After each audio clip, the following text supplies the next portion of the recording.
नमस्कार, आप देख रहे हैं न्यूज 24 में आपके साथ पूजा राठौर शर्मा। और इस वक्त बीजेपी में सीटों के बंटवारों को लेकर उम्मीदवारों के नामों को लेकर महामंथन चल रहा है। बीजेपी के कुछ मंत्रियों का टिकट कट सकता है, ये बड़ी खबर सूत्रों के हवाले से सामने आ रही है।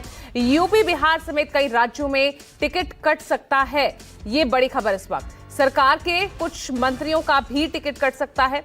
यूपी, बिहार समेत कुछ अन्य राज्य से आने वाले जो मौजूदा मंत्री हैं उनका भी टिकट कट सकता है, ये बड़ी खबर। ऐसे में बीजेपी की पहली सूची अगर रविवार से पहले जारी होती है तो उस सूची में टिकट कटने वाले मंत्रियों की सीटों का नाम शामिल नहीं होगा।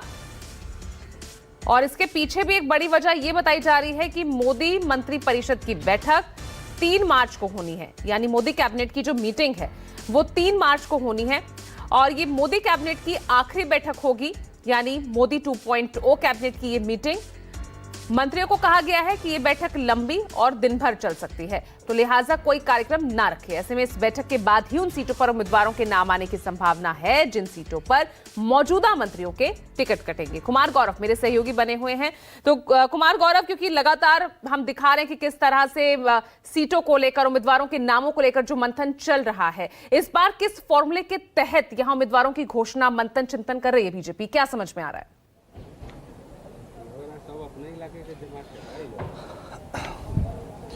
देखिए, बिल्कुल जो क्राइटेरिया होता है वो अगर मोटे तौर पे देखेंगे तो सिर्फ एक क्राइटेरिया होता है, चाहे वो काउंसलर का चुनाव हो या लोकसभा के सांसद का चुनाव हो। विनेबिलिटी, जो उम्मीदवार जीत सकता है उसे ही बीजेपी टिकट देती है या कोई भी राजनीतिक दल टिकट देती है।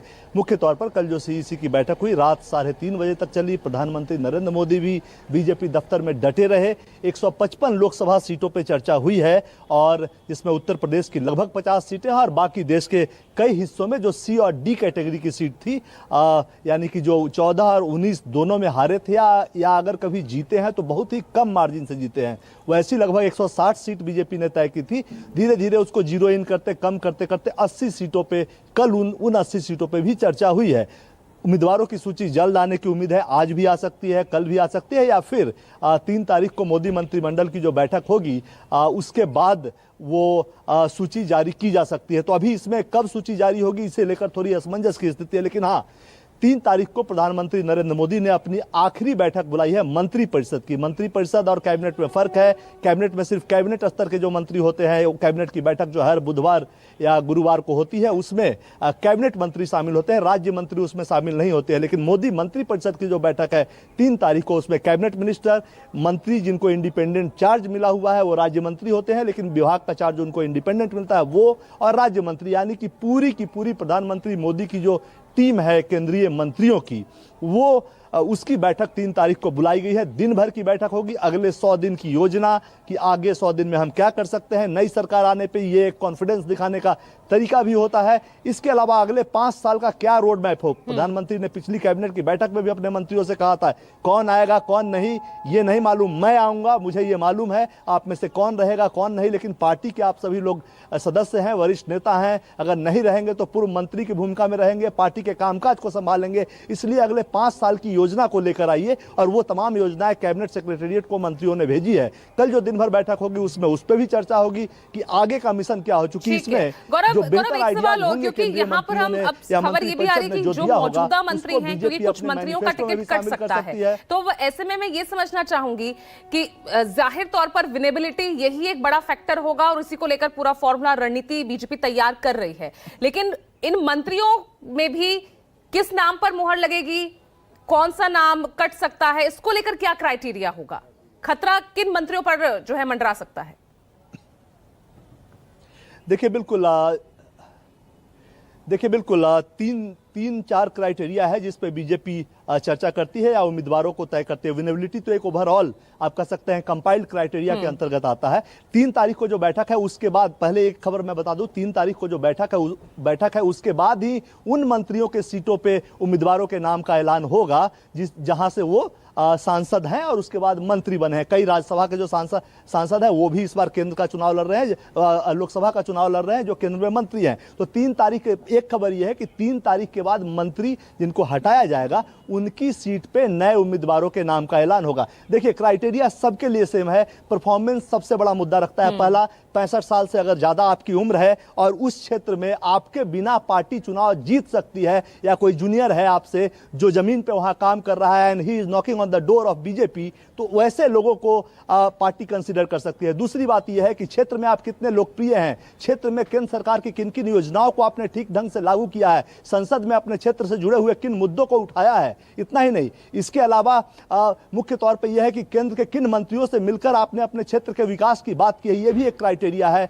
उसके बाद जो क्राइटेरिया है, संगठन के काम को जमीन पे आप किस हद तक ले गए हैं। पार्टी संगठन से यहाँ हर महीने काम मिलता रहता है सांसद को और तमाम मंत्रियों को, वो अपने जमीन पे कितने हद तक ले गए हैं। केंद्र सरकार की जो अभी ग्रामीण विकास यात्रा चली थी, जिसमें विकसित भारत यात्रा थी, उसमें आपने कितना पार्टिसिपेट किया है, सोशल मीडिया पे आपकी क्या पहुंच है, और क्षेत्र में जनता से किस तरह का व्यक्तिगत संबंध आपने बनाया है। क्योंकि पीएम तमाम की वो क्राइटेरियाज है जिनके बिना पर ही जो है कैंडिडेट्स के नामों पर मुहर लगाने की कोशिश यहां पर बीजेपी कर रही है। आप बने रहिए कुमार गौरव। और इस बीच देखिए एक और बड़ी खबर सामने आ रही है, तो बीजेपी के कुछ मंत्रियों का टिकट कट सकता है। सूत्रों के हवाले से ये बड़ी खबर सामने आ ही गई है। यूपी, बिहार समेत कई राज्य ऐसे हैं जहां पर लगातार जो मौजूदा मंत्री हैं उन पर खतरा मंडरा रहा है। तो कई मौजूदा ऐसे मंत्री होंगे, केंद्रीय मंत्री, जिनका टिकट कट सकता है।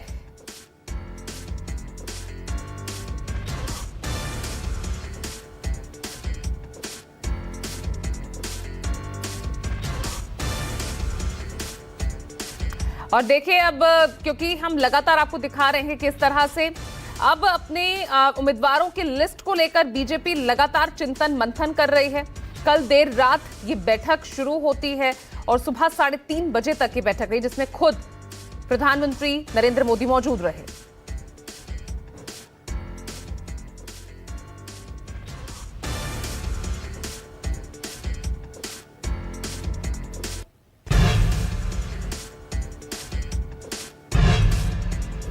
और चलिए देखिए एक और बड़ी खबर सामने आ रही है हरियाणा को लेकर। वहां पर भी बीजेपी ने खास रणनीति बनाई है। सूत्रों के हवाले से खबर यह है कि हरियाणा में इस बार अकेले चुनाव लड़ेगी बीजेपी।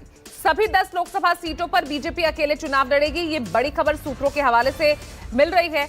आपको बता दें कि जिस तरह से यहां पर सीटों को लेकर, लोकसभा चुनाव में जीत को लेकर चिंतन मंथन यहां पर हरियाणा में बीजेपी का चल रहा है, तो सभी 10 लोकसभा सीटों पर अकेले चुनाव लड़ेगी बीजेपी। ये बड़ी खबर इस वक्त सामने आई है।